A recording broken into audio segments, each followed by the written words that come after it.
Hello everyone, I'm Dr. Shireen Saini and welcome back to our initiative, What After Dentistry. As you all know, we are a team of dentists with healthcare management background and we are here to guide you and make you aware of the various career options in dentistry and healthcare. Today, we have with us Dr. Jonathan Eric Rao, owner and senior consultant at Urban Dental Clinic, Bangalore. He completed his BDS from the Coorg Institute of Dental Sciences, and then after 2 years of private practice, he completed his master's in restorative dentistry from Barcelona, Spain. He also has a fellowship in oral implantology. His expertise lies in restorative and aesthetic dentistry, oral surgery, implantology, photography, and public speaking. He has also conducted various CDE workshops and lectures in various parts of India about minimally invasive evidence-based aesthetic dentistry.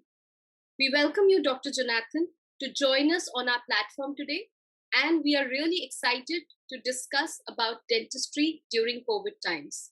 So, we would like to know, how has dentistry changed during this COVID-19 pandemic? Dentistry has changed quite a bit, as we all know, in many aspects. Some things have not changed too much in terms of health and hygiene, which dentists are always known to be maintaining over a period of time. So things like gloving and mask, wearing a mask, and all those things have been done by us many years. But I think reinforcing this has been something that has changed, like wearing an N95 mask, for example. Now I have some air purifiers in the room to make sure that the aerosols are taken care of. Fumigating it after every case. Earlier we would do it probably every other day, but things like that. So those are some of the things which have changed. In terms of the patient acceptance, I think around the world patients have accepted the changes that have been made, and they know it is for their good. The same here. But I would say that in terms of patient acceptance of larger treatments right now is less because of the financial constraint that they face, which is pretty big, which we have seen here in India for the past, I would say, 6 to 8 months. It's been bad. But otherwise, we do have a lot of patients coming in asking for whether we're maintaining all the health and hygiene standards. So that way, I think even though we have not got many big treatments in the past 6 months, we've got a lot of new patients because we've been able to maintain our standards over a period of so many years. That's absolutely correct, because there's so many treatments that generate the aerosols, and it's very, very important to maintain these hygiene standards, and not just for your safety but also your staff and your patient's safety. So yeah, thank you so much for elaborating it so very nicely. So are there any guidelines which have been laid down by by the government of India on practicing dentistry during COVID times? Yes, initially during the first lockdown last year, around the same time that we are last year, the Dental Council of India had given us a standard operating protocol in which dental clinics were given 3 different categories of patients. One being the emergencies, second is the urgent care, and then was the scheduled dentistry, which is all your regular fillings.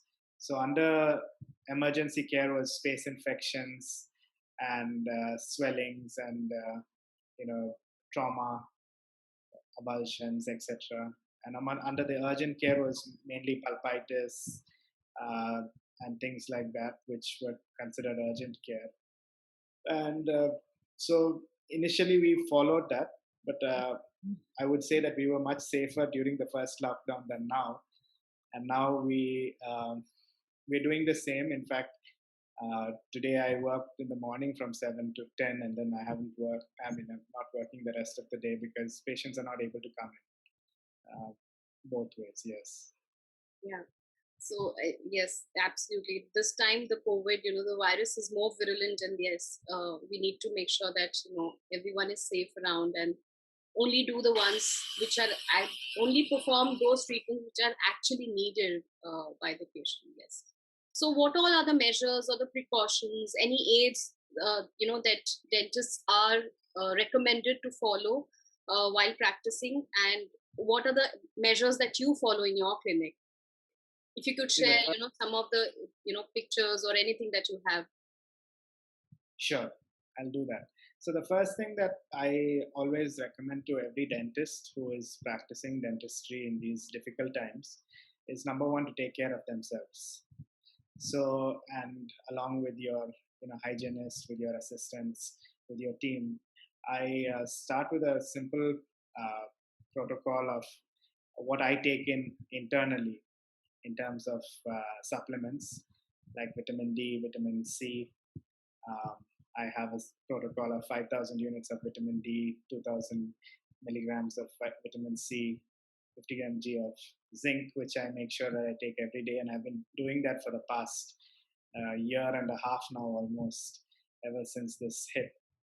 And these are some of the things that we can do to take care. Of course, getting enough sleep, because the T cell immune response depends on how well our body is rested. And yeah, we've been sleeping much more in the last 1 year, of course, because it doesn't really help in boosting your immunity.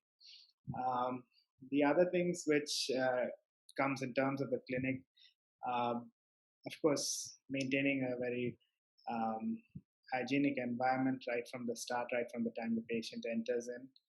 These are some of the things which I think most of the dental clinics have been doing, but we've just enhanced it to make things better.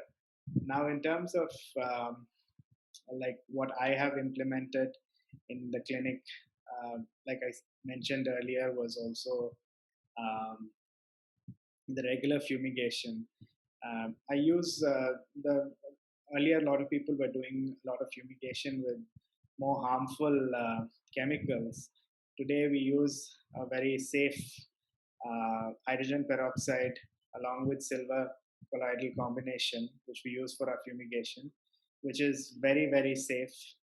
And the moment it's dispersed into the air, it breaks down into water. So it's safe, and it kills the vesicles of the viruses, within a very short period of time, hence giving a very safe environment to everyone there. So after fumigation is then when we wipe and clean everything once again to remove the physical debris. But so we can be 100% sure that the rest of it is, virulent free, basically, more or less. Yeah. I think these are some of the things. I have a small video which I made during the pandemic. It's a home edited video, but which we did. It was just to show the patients how safe they were. Maybe I can share the screen and I can Yes. share the video. Yes, please.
think these are really good measures that you have taken and implemented at your clinic. And as you all saw, it's very, very important to implement these kind of measures. The very soon the patient enters, it's important to sanitize the hands and then provide them the PPE kits, not just for yourself but also make sure that the patient also has it. So yes, I've seen that in many clinics that dentists are following this, that they are providing PPE kits in form of like masks and then gloves and head cap, and some of them they also provide the disposable PPE kits like from the entire PPE kit to the patient. So these are some of the things. And you can also do fumigation, as Dr. Jonathan correctly said, that he does fumigation after every case. Is that correct? Yes, Yeah. So that's after what we keep gaps between the appointments of about half an hour. So we have enough time. The fumigation process is not there. Since the old time fumigation used to take minimum of 30 minutes. Nowadays we can spray it and then within 10 minutes it's safe for us to go back in the sense that there's no chemical which is going to harm us. But the main thing is because it might cause a little bit burning of the eyes. So hence to avoid that. The other things that also, of course, now as the American Dental Association and the CDC have given few guidelines, they don't ask us to always wear the full PPE kit all the time because it's not always necessary. But we make sure that we always wear a surgical gown, a disposable surgical gown. So after every patient, we can dispose. And if we know we are treating a symptomatic patient, then we move into our full PPEs. So I think these are a few of the measures that you all can start implementing in your clinics. And to be safe is just not for yourself, but for your staff also and for your patients. So I think yes, safety is a big, big concern and we should address this in our dental clinics. So, Dr. Jonathan, like you are using HEPA 14, air purifiers. So similarly, these equipments are used for the aerosol that is generated during the dental treatments? Yes. Or is there any other equipment? I use also what we call anti-retraction devices. They're adapters which can be placed for our aerotors. As we know, normally when we place our turbine aerotors into the plug, normally what happens is the water which is there, it goes back into the tube. Yes. A little bit goes back into the tube. So what happens is it can get contaminated with the aerosols. So when we use this anti-retraction adapter, it prevents it from going back in. It actually comes only out, hence keeping our tubing safe and virus free or any pathogens, keeping away pathogens. I also like to use electrical handpieces if possible because they generate much less aerosols, and the aerosols are much more the amount of aerosols which is produced is much less because the speed of the electrical handpieces are much slower, and though they have irrigation, it still helps and gives me excellent results. In fact, it gives me better control than using the aerotors. There is also another device which recently we have got. It is called the Scudo. It is from Italy. That is a device which can be fit onto any chair. It's like an invisible air screen. So that prevents the air from going beyond a certain point just over the patient's face.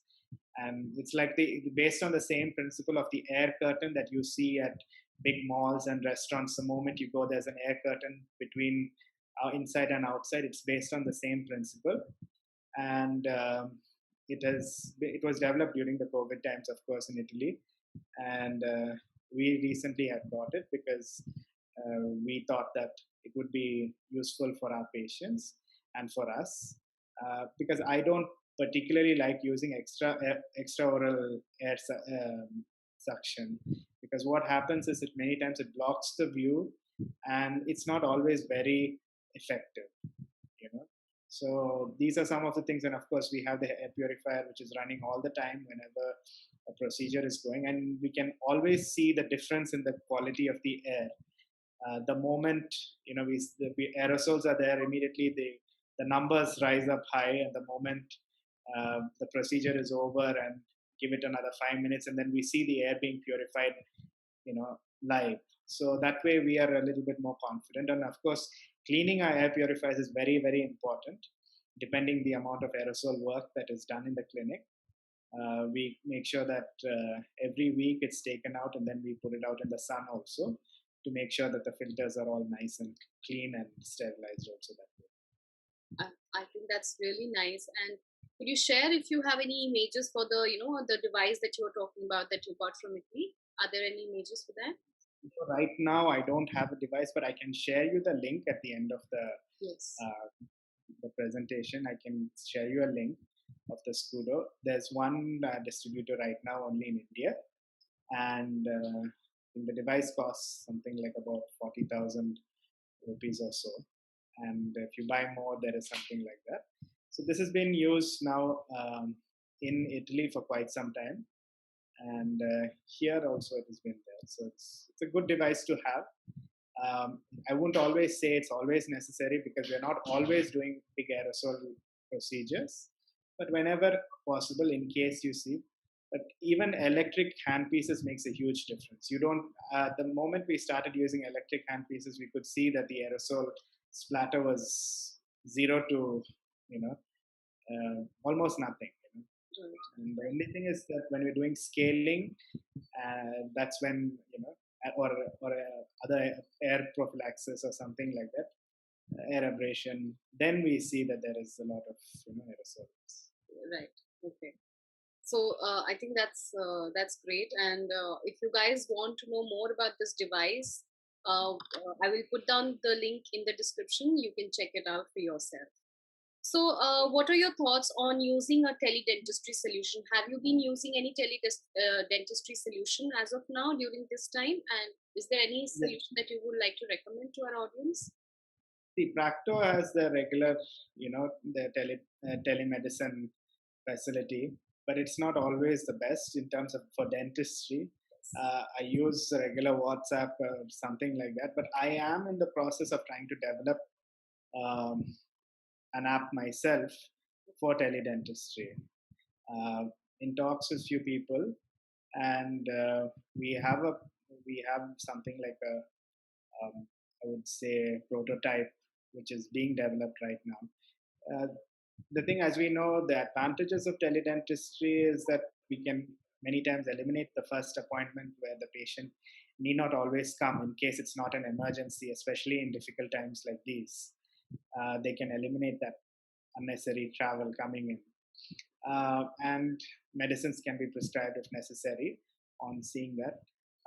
We have an idea where we're trying to get intraoral cameras to become very cheap, where our patients can buy it for a very, very nominal price, and they themselves can connect it to either to their phones or to their computers, and they can share the images with us, and that makes a huge difference. I know friends who have been doing it abroad, and who have started doing like that for their own practices, and they say that it's been a big changer, because many times we talk to our patients, we consult with them, and we don't get paid. Right. And in this case, at least our consultation is taken care of, because our time is money. We have spent a lot of time studying and making sure that we're keeping up to date with whatever is going on. So I think that value should be given to each and every dental practitioner. So hence, this is a boon. Of course, it's not going to take care of all your needs, because as in dentistry, we have to do the procedures. But I would say for a lot of consultation, it can be the way forward. Yeah, right. Exactly. For the initial, the consultation part where you just have to give a prophylaxis kind of a treatment, I think that is something that can be helped through these kind of solutions. Right.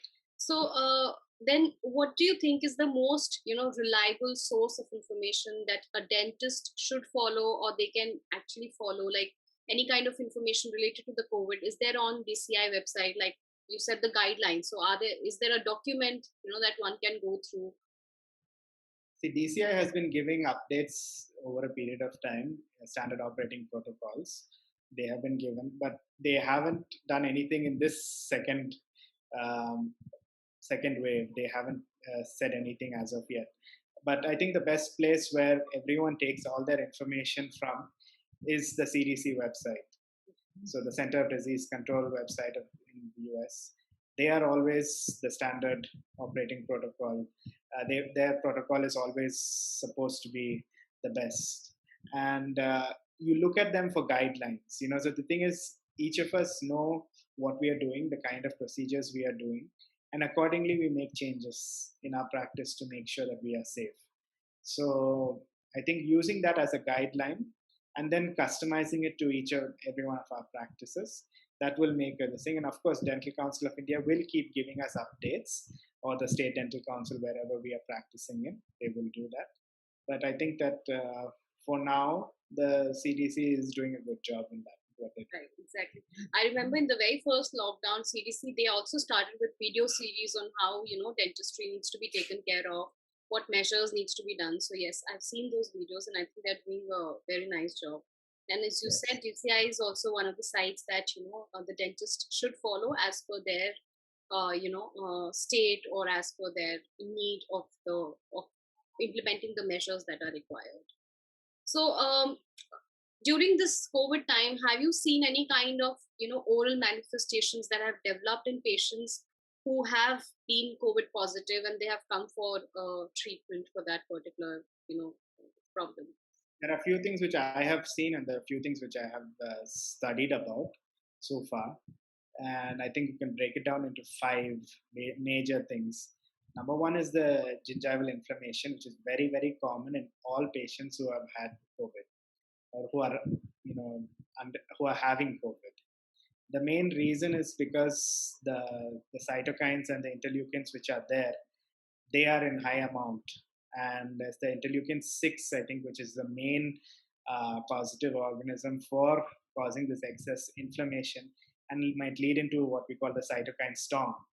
And that is happens in severe COVID-19 patients.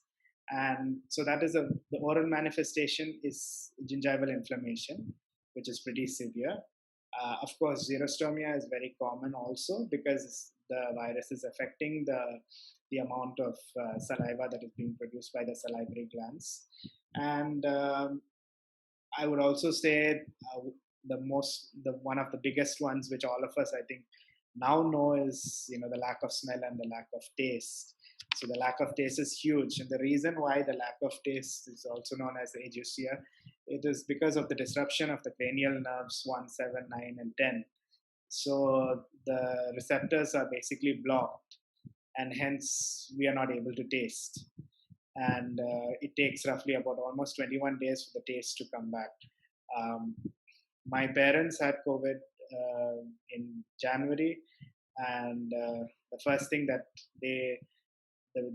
the moment they knew that they had lost the sense of smell and taste, that's when they decided, though they were basically asymptomatic for a long time, but they had to do that, and they got tested after that. And it took roughly about 3 weeks for the taste to come back. So these are some of the things. Of course, now if you're looking at other manifestations, are cracked tooth, which I have seen in the last year. I've seen 4 cracked tooth from patients, and the reason being, number one is stress.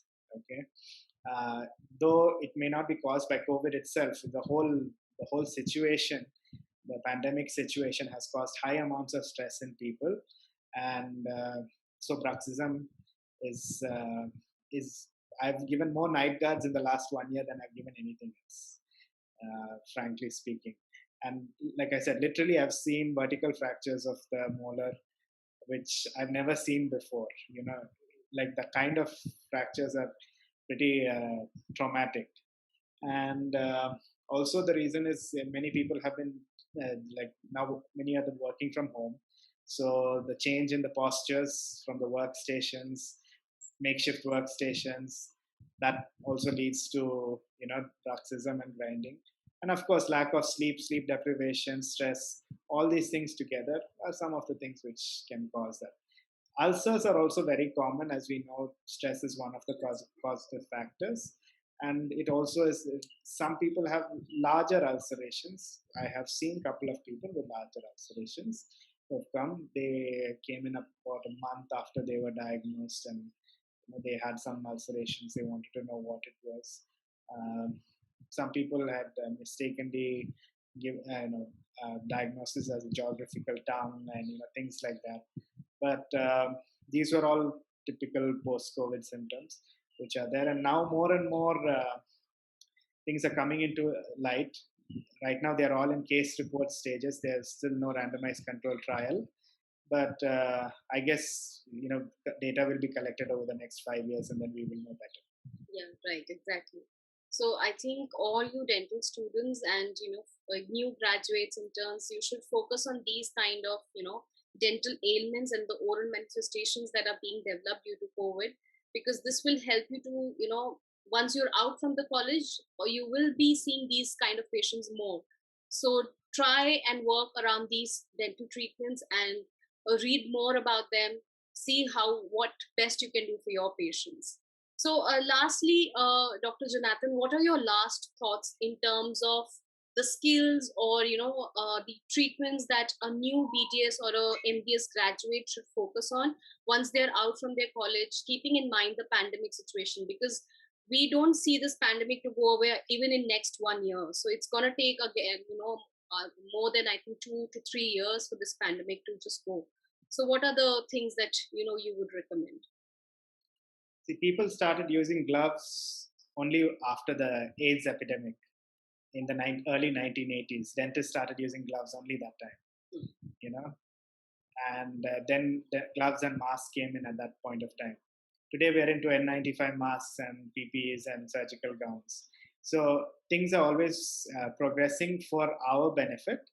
So it might cost us a little bit more initially, but do not hesitate to use all the safety precautions, because you're looking at an entire career in front of you. Just for a few rupees, you don't have to neglect your safety and the safety of your patient. Step number 2, I would say, is invest in magnification if possible, either loops or the microscope. Now, the loops and the microscope, the reason I'm saying is because you will be maintaining a good distance from your patient's oral cavity. Okay, you will have better posture, your career will be longer, and you have a good safe distance away from your patient. And I know endodontists who are using only microscopes for all their procedures. I know that they have been extremely cool about this entire pandemic, because they say that we are using the thing, we are at a good distance from our patient, we're happy, and everything is going on fine. And I think that that is the way of the future, and I think that we all need to do that. And a good posture and a good chair is something which is many times not looked into, but these are some things that's going to increase your life as a dentist, because otherwise 5 years down the line we are going to either get sick very badly or our back is going to hurt. So either way, yes, these are some of the things that you need to take into consideration, and always keep in touch with journals and the latest protocols so that you and your patient can be safe. I think these are very good points that Dr. Jonathan has given for all you dental students, interns, and new graduates. Follow these points and make sure that you, your staff, and your patients are safe during this difficult time, because this is the only thing that we can do. Follow the guidelines, follow the precautions and the preventive measures that are being laid down by the authorities. So thank you so much, Dr. Jonathan, for coming on our platform today and discussing how dentistry has changed during COVID and what measures one can take to make sure that the safety is taken care of. So thank you so much once again for coming on our platform, and it has been a pleasure talking to you. We hope to see more of collaborations with you in future. And all you audience who has been listening to us patiently, thank you so much for listening. And please subscribe to our channel, because we keep posting these kind of interview or interaction sessions for you people, so that you get updated with the industry. Please like and share our video in the network, because this will help to gain more introduction on the devices that Dr. Jonathan has all talked about, the measures that he has talked about. This will help you to, implement these measures in your clinic and make sure that you all are safe. So thank you so much, everyone, for patiently listening. I will see you in the next video. Until then, bye and good luck.